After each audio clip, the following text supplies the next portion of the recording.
예수님이 원하시는 가정 꿈꾸는 것 참 좋은 일입니다. 그러나 꿈만 꾼다고 해서 무슨 유익이 있겠습니까? 그 꿈을 이루어 드리는 이 자리에 참여한 우리 모두 되기를 주님의 이름으로 축원합니다. 자, 오늘 본문 말씀을 가지고 예수님께서 원하시는 가정이라는 제목으로 크게 두 가지의 교훈을 함께 상고해 보도록 하겠습니다. 하나님께서 모세의 입을 통하여 가나안 땅에서 살아가게 될 이스라엘 백성들에게 10계명을 주었습니다. 10가지의 계명을 주었는데 그 10가지의 계명을 두 돌판에 나뉘어 주었습니다. 일반적으로는 이렇게 분류를 하기도 합니다. 하나님과 사람과의 관계에 있어서 우리가 지켜야 될 계명 1계명부터 4계명까지 한 돌판에 하나님께서 새겨 주셨겠다. 또 인간과 인간과의 사이에서 지켜야 될 그 계명에 대해서는 6계명부터 5계명부터 10계명까지 6가지의 그 계명을 또 다른 돌판에 새겨 주셨다. 우리는 그렇게 생각하고 있습니다. 그런데 이 계명 중, 즉 사람과 사람과의 사이에서 지켜야 될 계명 중에 가장 첫 번째 계명이 바로 부모를 공경하라는 바로 이 계명입니다. 오늘 말씀 1절로부터 3절까지가 자녀가 어떻게 부모를 대해야 될지 성경적인 가르침이 있습니다. 오늘 첫 번째 우리에게 주시는 교훈은 이것입니다. 부모를 공경하는 것은 하나님의 명령이요 또 사회 질서의 바로 기초가 된다는 사실을 말씀하고 있습니다. 출애굽기 20장 12절 말씀을 보면은 내 부모를 공경하라. 그리하면 내 하나님 여호와가 내게 준 땅에서 내 생명이 길리라. 그렇게 말씀하셨습니다. 어떤 족장의 말도 아닙니다. 왕의 말도 아닙니다. 바로 하나님의 말씀입니다. 그러므로 그렇게 할 때에 조건부인 바로 잘되고 생명이 길어지는 그런 은혜가 있는 겁니다. 우리는 이 땅에 태어나면서부터 가장 먼저 관계를 맺는 분이 있습니다. 누구입니까? 지금도 살아계시고 혹은 먼저 하나님의 부름을 받은 바로 우리의 부모일 겁니다. 내가 원하든 원치 않든 우리가 이 땅에 태어나면서 가장 먼저 관계를 맺는 분은 바로 우리를 낳아주신 부모님일 겁니다. 부모님이 자녀를 낳을 때에 이렇게 마음을 갖고 자녀를 양육하는 부모는 없을 겁니다. 내가 너에게 이렇게 사랑을 베풀었으니, 내가 너를 위해서 이렇게 희생했으니 너도 지금은 철이 없지만은 나중에 철이 들면은 나에게 반드시 내가 베푼 사랑만큼, 내가 베푼 희생만큼 너도 나를 그렇게 공경하고 내 말을 순종해라. 그렇게 조건부로 자녀를 앞에 두고 교육하고 그렇게 사랑하고 희생하는 부모는 아무도 없습니다. 부모는 먹고 싶어도 자식이 먹고 싶어 하면은 부모는 먹지 않습니다. 부모의 입에는 풀칠하여도 자녀의 입에 들어가는 것을 좋아합니다. 부모 왜 가고 싶은 곳이 없겠습니까? 그러나 가고 싶은 곳이 있어도 자녀가 가고 싶다고 하면은 자기 가고 싶은 것을 포기하고 자녀를 보내주는 것이 바로 부모의 모습입니다. 그렇다면은 자녀를 향한 부모의 이 사랑과 희생과 헌신이 무조건적이라면은 자녀 또한 오늘 성경에 기록된 말씀처럼 부모님을 공경하고 주 안에서 순종해야 됩니다. 조건 없이 순종해야 됩니다. 이것이 바로 부모를 사랑하는 본 모습이기 때문입니다. 부모를 공경하라는 얘기는 바로 이와 같습니다. 그런데 유대인들은 일반 사람들이 생각하는 것과는 좀 각도가 틀립니다. 유대인들은 이 부모 공경하라는 이 말씀을 첫 번째 돌판에 아마 새겨졌을 것이다. 그들은 그렇게 믿고 있습니다. 그만큼 부모 공경을 하나님 섬기는 것 이상으로 그들이 생각하고 있었기 때문입니다. 왜냐하면 부모를 자녀에 대한 하나님의 대리자로 보았기 때문입니다. 사실 부모님들 자녀가 볼 때에 객관적으로 주관적으로 볼 때에 부족한 부모님들 왜 없겠습니까? 남들만큼 좀 가진 부모님이었으면 좋겠는데 그렇지 못한 부모님도 있을 겁니다. 아쉬운 부모님도 많을 겁니다. 그러나 유대인들이 생각할 때 부모님은 누구냐? 바로 하나님의 대리자다. 그런 생각을 가지고 있었기 때문에 부모님을 공경하는 것은 곧 하나님을 섬기는 것으로 그들은 여겼습니다. 사도 요한은 이렇게 말합니다. 눈에 보이는 형제를 사랑하지 않고 어떻게 눈에 보이시는 하나님을 사랑할 수 있겠느냐? 눈에 보이는 형제를 사랑하지 않고 보이지 않는 하나님을 사랑한다고 하는 것은 거짓말이라고 이야기하고 있습니다. 우리 모두는 오늘 신앙생활하면서 위로는 하나님을 섬기며 살아가고 있습니다. 하나님은 질문합니다. 오늘 말씀을 통해서 우리에게 질문합니다. 듣든 듣지 않든 간에 너희가 나를 섬기느냐? 우리 모두는 이구동성으로 우리는 하나님을 섬깁니다. 그러면 너희 부모를 지금 공경하느냐? 묻습니다. 왜냐하면 눈에 보이는 부모님을 공경하고 그 말에 순종하는 것이 곧 눈에 보이지 않는 하나님을 섬기는 것이고 하나님의 말씀에 순종하는 것과 마찬가지이기 때문입니다. 신앙생활하면서 가장 첫 열매는 무엇일까요? 첫 술에 배부른 사람 아무도 없습니다. 신앙생활하면서 성령의 9가지 열매 왕성하게 맺는 것 불가능한 일입니다. 그러나 신앙생활에 있어서 첫 열매는 바로 부모 공경이라는 겁니다. 하나님께서 만드신 조직 중에 가장 최초의 조직은 무엇입니까? 국가도 아니었습니다. 사회도 아니었습니다. 바로 가정이었습니다. 그러므로 이 가정의 질서에 가장 시초가 되는 것, 근본이 되는 것이 바로 부모 공경입니다. 여러분 이 말씀을 염두에 두시고 여러분의 가정과 자녀 손들과 주변에서 일어나는 모든 일들을 한번 떠올려 보십시오. 가정에서 부모에 대해서 잘 공경하지 못하는 자녀들이 학교에 가서 선생님 말 잘 듣겠습니까? 직장에 가서 상사의 말 잘 따르겠습니까? 나라의 법 잘 지키겠습니까? 공공질서를 잘 지키겠습니까? 그렇지 않습니다. 가정에서 질서가 딱 잡힌 아이, 가정에서 부모님을 하나님의 대리자로 여기면서 그 말에 순종하는 자녀, 어디를 가든지 그 자녀는 환영받는 자녀입니다. 왜냐하면 그 자녀는 절대로 트러블 메이커가 될 수가 없기 때문입니다. 바로 피스메이커이기 때문에 신불신간에 여러 공동체에서 당신 우리의 삶 가운데 우리 공동체 가운데 와서 좀 함께 동역하자. 오늘 부모 공경하는 것은 하나님의 명령입니다. 부모님이기 때문에 우리가 공경하는 것, 부모의 말씀이기 때문에 순종하는 것, 그것 이전에 그렇게 하는 것이 하나님의 명령이기 때문입니다. 그렇다면 오늘 성경에 보니까 부모를 순종하라고 이야기합니다. 순종하라는 얘기는 언제나 부모의 말씀에 들을 마음의 자세가 되어 있음을 의미합니다.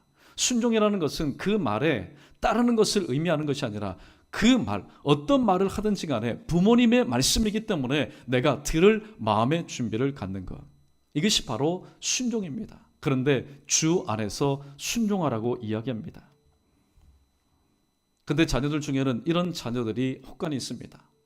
예배당에서는 하나님 말씀 앞에 주님께 순종합니다. 주님의 말씀이니까. 그런데 가정에 돌아가서는 부모의 말 순종하지 않습니다. 그러나 주 안에서 순종하라는 얘기는 그런 말이 아닙니다.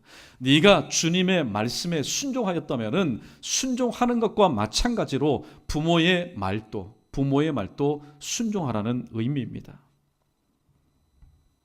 누가복음 2장 51절에 보면은 예수께서 함께 내려가사 나사렛에 이르러 순종하여 받드시더라 그렇게 얘기합니다.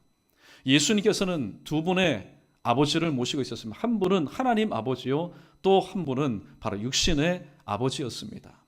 부모님이었습니다. 그런데 예수님께서는 하나님의 말씀에도 순종하였지만은 그 나사렛 촌동네에서도 육신의 부모인 요셉과 마리아의 말에 순종하며 살았습니다. 그리고 예수님은 이 본을 우리에게 보여주셨던 것입니다. 성경은 말씀합니다. 십계명 중에는 약속 있는 계명이 2가지가 있습니다. 그 중에 2번째 계명, 내 부모를 공경하라. 그리하면은 바로 이 땅에서 네가 잘되고 장수하여지는 그런 복을 하나님께서 허락하셨습니다. 혹시 여러분의 자녀가 취직이 잘 되었습니까? 여러분의 자녀가 하는 일마다 형통합니까? 사업이 번창합니까? 대인관계가 원만합니까? 그런데 만약에 여러분의 자녀의 10년 가운데 하나님을 모시지 않고 신앙생활을 하지 않는다면 어떻게 하시겠습니까? 하나님을 신앙생활하지 않고도 잘되고 모든 것들이 형통한 여러분의 자녀를 바라보면서 그래, 내 자녀가 하나님의 복을 받고 있다, 그렇게 여러분이 마음 놓으실 수 있겠습니까? 만약에 믿지 않는 자라면 상관이 없을 겁니다. 그러나 믿는 자녀라면 아무리 형통하고 아무리 번창하고 아무리 막힘이 거침이 없이 삶을 산다 할지라도 그의 삶 가운데 주님이 없는 것을 바라볼 때에 우리는 그 자녀를 향해서 우리는 애통하며 하나님의 은혜 가운데 다시 한번 그 심령이 회복되기를 원하여서 기도할 수 있어야 됩니다. 그런데 오늘 본문에 보니까 부모를 공경하고 주님을 대하듯이 주님의 그 말씀에 순종하듯이 부모의 말에도 순종하는 그 자는 잘 될 것이라고 얘기합니다. 여러분, 성경이 말하는 잘됨은 무엇입니까? 하나님께서 나와 함께 하심의 증거입니다. 하나님께서 나와 함께 하시니까 학업도 주님께서 주시는 지혜를 통해서 잘 감당합니다. 또 사회생활도 마찬가지고 직장생활도 마찬가지입니다. 여호와께서 요셉과 함께 하심으로 하나님께서 요셉을 위하여 보디발과 그의 모든 가정과 그리고 밭의 소산까지 하나님께서 복을 주셨다는 이 말씀을 통해서 바로 이 말씀대로 순종하는 그런 자녀에게는 하나님께서 함께 하시는데 그 함께 하심이 바로 잘됨과 장수함으로 나타난다는 겁니다. 여러분의 자녀가 정말로 잘 되기를 원하십니까? 그러면은 세상의 여러 가지 성공의 비결을 여기저기에서 인터넷에서 수집해서 자녀에게 주입식으로 그렇게 여러분 가르치기보다는 오늘도 하나님께서 말씀하신 것처럼 얘야, 네가 정말로 잘되고 강건해지는 그런 비결이 있다. 그는 바로 너희 부모를, 나를 공격하고 또 내 말에 순종하는 것이 바로 네가 잘되고 형통하여지는 비결이다. 여러분, 하나님의 자녀라면 하나님의 방법대로 가르쳐야 됩니다. 하나님의 자녀인데 하나님의 방법대로 가르치지 못하고 접근하지 못하니까 아이들이 혼란스러워하는 겁니다. 비록 신앙생활은 잘하지 못하고 뜨겁게 하지 못하고 열정적으로 하지 못하지만은 그 마음속에는 DNA가 뭡니까? 나는 하나님의 자녀라는 것이 인이 박혀 있는데, 인침을 받았는데, 부모도 마찬가지고 주일학교 교사도 마찬가지고 하나님의 말씀대로 접근하여서 말씀으로 양육하지 않고 세상에서 이미 써먹은 거 재탕한다면은 그 영혼이 어떻게 하겠습니까? 그러므로 하나님의 자녀는 하나님의 방법대로 길러야 된다는 이 원칙을 다시 한번 기억하시고, 또 성경이 일러주는 것처럼 부모님 여러분도 마찬가지입니다. 여러분이 정말로 공경받기를 원하시고 또 여러분이 자녀로 인해서 항상 웃음꽃을 피기를 원하신다면 오늘 이 말씀대로 잘 양육하여서 여러분도 마음이 평안하고 또 그렇게 실천하며 살아가는 여러분의 자녀도 여러분이 기도하는 것처럼 범사가 잘 되고 영육간에 강건해지는 그런 은혜를 또 체험하며 윈윈, 부모도 좋고 자녀도 좋아지는 그런 귀한 은혜를 체험하는 여러분 되시기를 주님의 이름으로 축원합니다. 두 번째, 자녀 교육은 부모의 신령한 의무라는 사실을 오늘 4절 말씀은 우리에게 교훈하고 있습니다. 4절 말씀 함께 읽어보겠습니다. 시작. 또 아비들아, 너희 자녀를 노엽게 하지 말고 오직 주의 교훈과 훈계로 양육하라. 아멘. 세 가지 말씀드리겠습니다. 첫 번째, 우리 크게 따라해 보겠습니다. 자녀는 내 소유물이 아닙니다. 왜 많이 트러블이 일어날까요? 자녀를 가리켜서 내 소유물이라고 우리가 고집하고 있기 때문에 항상 일이 불거지는 겁니다. 사실 자녀들 중에 보면은 두 갈래지요. 부모의 뜻대로 곱게 잘 성장하는 자녀, 착한 자녀라고 우리는 얘기합니다. 그런데 부모의 뜻대로 잘 성장하지 않는 자녀를 향해서 우리는 단칼에 베어서 나쁜 자식이라고 우리는 얘기합니다. 그러나 여러분, 자식은요, 자녀는 내 소유물이 아닙니다. 언제 자녀를 향한 하나님의 놀라운 역사가 시작되는지 아십니까? 그것은 바로 하나님께 맡겨드릴 때에 부정모혈, 아버지의 정과 어머니의 그 피를 통해서 10달 동안 엄마가 배 아파하면서 상통을 겪으면서 낳은 자식이지만은 이 자녀는 하나님께서 내게 잠시 잠깐 맡겨주신 이 가정을 통해서 하나님의 영광과 하나님의 뜻을 이루기 위해서 내게 잠깐 이 세상에서 맡겨주신 하나님의 자녀라는 그런 생각을 할 때에 우리는 그 자녀를 하나님 앞에 올려드릴 수 있습니다. 그 자녀가 온전한 자녀이든 아니면 그 자녀가 내 눈물의 기도의 제목이든지 간에 하나님께 맡겨드립니다. 그런데 그 자녀를 내가 움켜쥐고 있습니다. 오늘 성경을 한번 잘 보십시오. 주의 교훈과 훈계로 양육하라고 말씀하고 있습니다. 그러나 지난 과거에 우리의 모습은 어떻습니까? 이 말씀에 여러분 충격받지 마십시오. 우리는 내가 원하는 내 자녀를 향해서 내가 이미 그려놓은 도식화된 내 생각의 틀 안에서 자녀를 사육하고 있지는 않습니까? 자녀는 아무런 자유가 없습니다. 나가서 놀 자유도 없습니다. 친구 만날 자유도 없습니다. 오직 공부해야만 하는 의무밖에 없습니다. 이런 자녀가 어떻게 주의 은혜 가운데서 그의 인성이, 영성이, 또 이성이, 지성이 자유하는 마음으로 성장할 수 있겠습니까? 여러분, 이거 꼭 기억하십시오. 이때 놀라운 바로 자녀를 향한 하나님의 역사가 일어나기 때문입니다. 자녀는 절대로 내 자녀가 아니라 하나님께서 내게 잠시 맡겨주신 하나님의 자녀요. 고로 소유는 내게 있는 것이 아니라 그 소유권은 하나님께 있다는 사실을 우리가 인정하게 될 때에, 내가 아무리 내 지식과 내 경험, 내 어렸을 때의 성장의 노하우를 가지고 자녀의 정수리부터 발끝까지 내가 다듬어 보십시오. 내가 손대면 손대는 만큼 튕겨나갑니다. 그러므로 하나님의 손에 의해서 내 자녀가 다듬어지는 그런 귀한 은혜를 체험할 수 있는 저와 여러분, 우리 모두 되기를 다시 한번 주님의 이름으로 축원합니다. 두 번째, 자녀는 하나님의 고귀한 인격체라는 사실을 우리는 기억해야 됩니다. 이 말씀 앞에 얼마나 부끄러운지 모릅니다. 분명히 자녀에게도 인격이 있는데 어른에게만 인격이 있고 아이에게는 인격이 없는 줄 알았습니다. 그래서 내 뜻대로 강압하고 내 뜻대로 요구하고 내 부모의 기대치에 미치지 못하는 자녀의 수준치를 바라보면서 너 언제 인간 될래? 너 그렇게 해서 무엇 될래? 여러분, 이것은 곧 누구를 향한 말입니까? 자녀를 이 땅 가운데 보내시되, 특별히 다른 가정도 아니고 우리 가정 가운데 허락하신 하나님을 향해서 평가하는 것과 마찬가지이기 때문입니다. 일전에 드린 말씀처럼 교회 공동체 안에서 하나님이 세우신 사람들, 또 공동체 사람들 향해서 이렇다 저렇다 평가하는 것은 그들을 한 식구 만드신 하나님을 향해서 바로 평가하는 것과 마찬가지이기 때문에, 특별히 오늘 말씀과 적용해서 우리의 어린 자녀, 그 자녀에게도 인격이 있다는 사실을 우리는 다시 한번 명심할 수 있어야 됩니다. 그리고 자녀를 양육할 때도 오늘 말씀이 정말로 성경적이고 맞습니다. 주의 교훈과 훈계로 양육할 수 있어야 됩니다.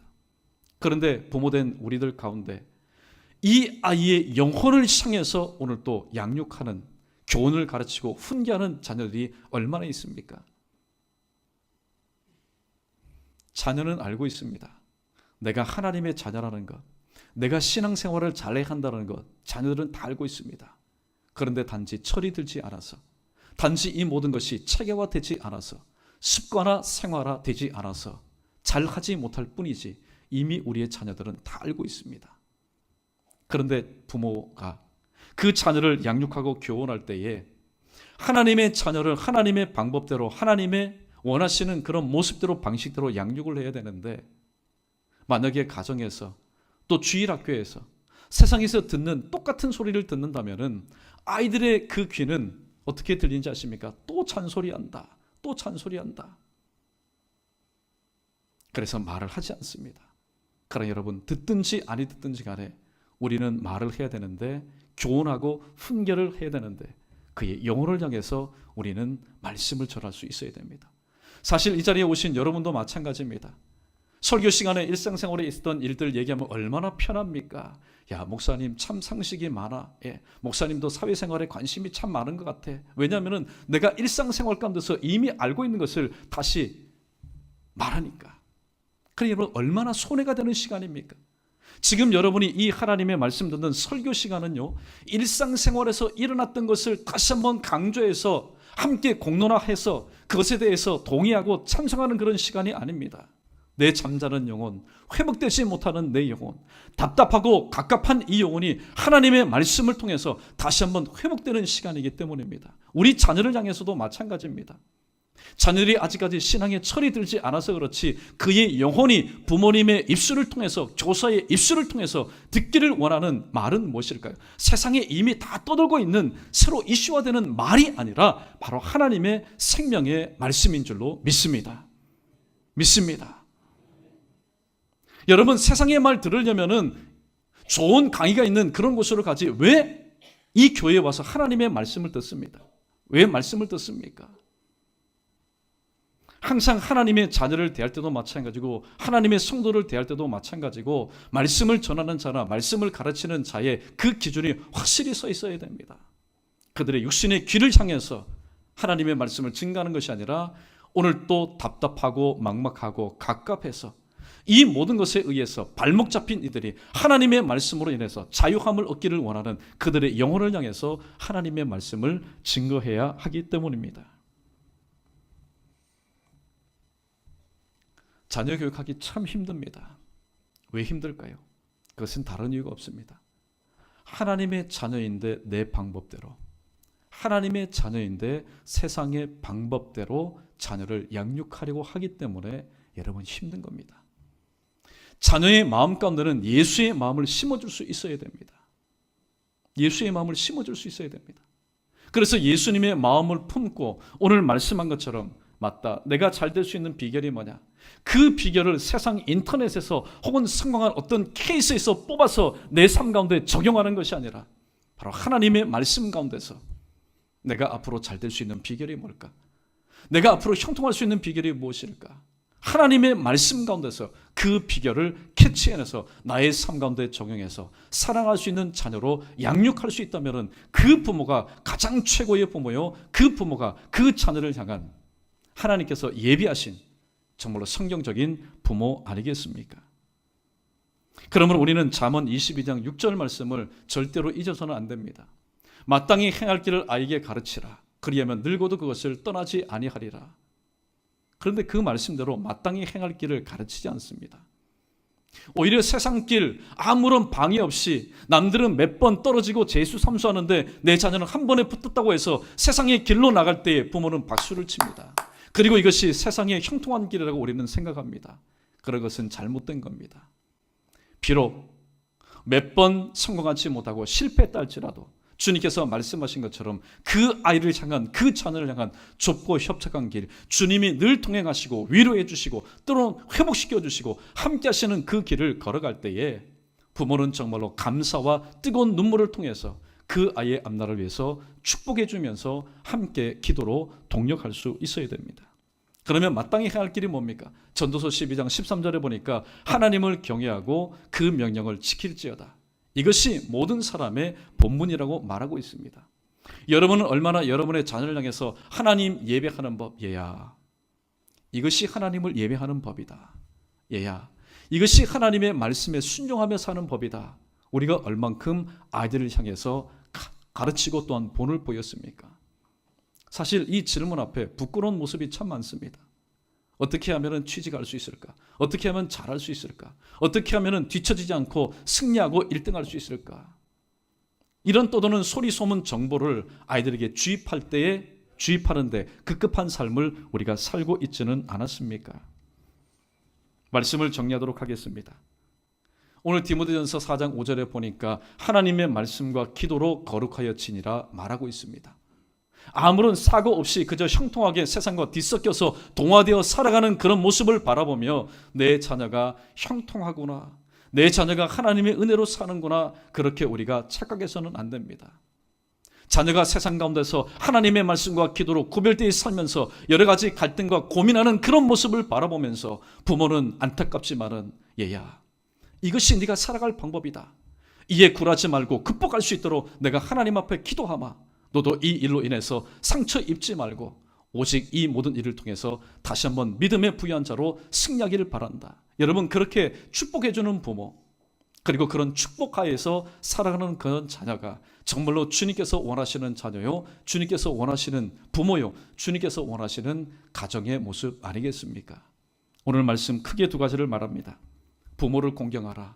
하나님을 섬기듯 부모를 공경해라.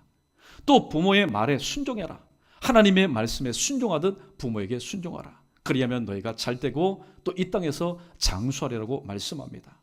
또한 자녀를 향한 부모에게 주시는 말씀도 마찬가지입니다.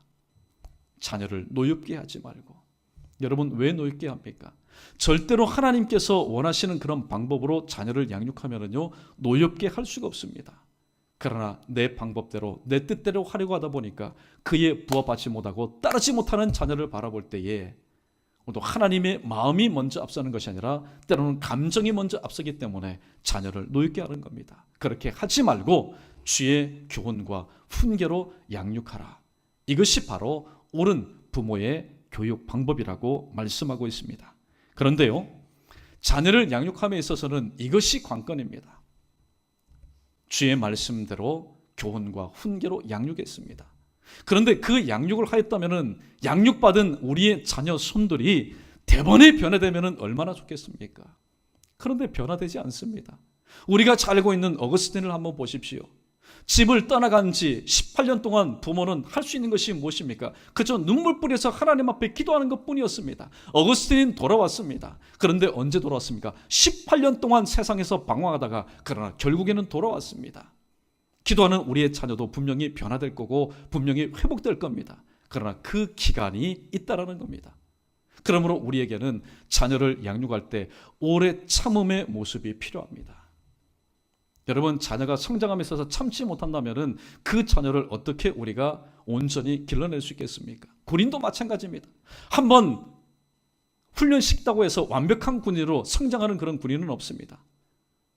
마찬가지로 하나님의 자녀도 하나님의 방법대로 양육할 때에 분명히 여러 가지 과정을 통해서 회복될 그런 시간이 필요하기 때문에 우리는 오래 참을 수 있어야 됩니다. 오늘도 함께 교독한 말씀 보십시오. 사랑은 가장 먼저 나오는 게 뭡니까? 사랑의 속성. 사랑은 오래 참고. 자녀를 사랑하는 마음으로 양육하신다면 오래 참음의 그런 미덕을 우리가 가지고 있어야 됩니다. 여러분, 저와 여러분, 우리 모두도 부모님이 보실 때는 철없는 그런 시절을 다 지냈습니다. 부모님의 눈물이었던 바로 저와 여러분 아닙니까?